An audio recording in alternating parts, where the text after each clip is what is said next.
One time, my wife and I went to a DSW, and I saw in the distance these two women in black burqas in my store.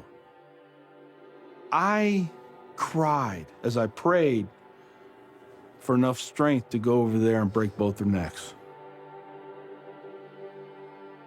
I was just angry. I was just full of hate, and it just fed off itself.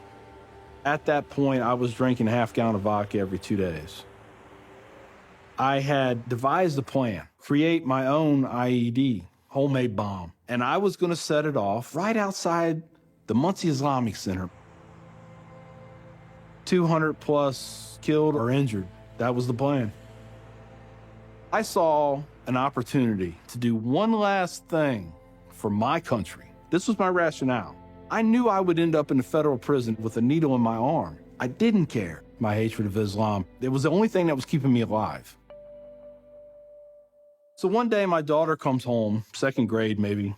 She was telling me about this little boy who sat across from her. His mom came to get him. She said she had scarves on her, and she had a dress all the way down to her feet, and you couldn't see her on nothing but her eyeballs. At that point, I snapped. Started spewing things out of my mouth that should never be said in front of children or anything.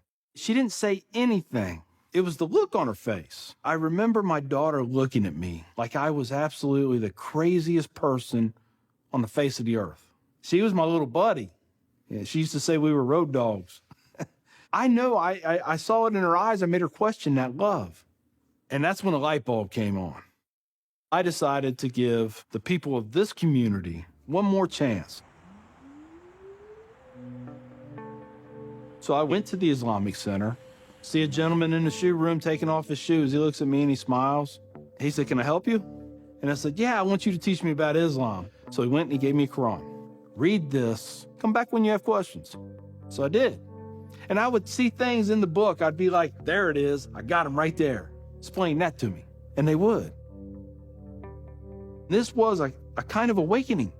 Long story short, 8 weeks after that first day I stepped into the Islamic Center, I became a Muslim.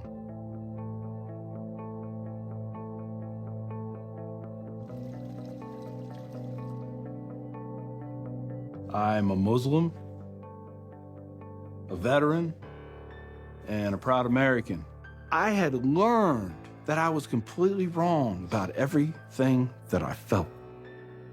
You know, Judaism had a message, Christianity had a message, Islam had a message. Funny thing is, though, it was the same message. It was about peace, and it was about love. Please join me in welcoming Mr. McKinney. My big thing is now to stop the hate. Nothing good has ever come out of hatred. I've done too many things. I've hurt a lot of people. I have to live with that. But if I can stop somebody else on the path of non-forgiveness, I won.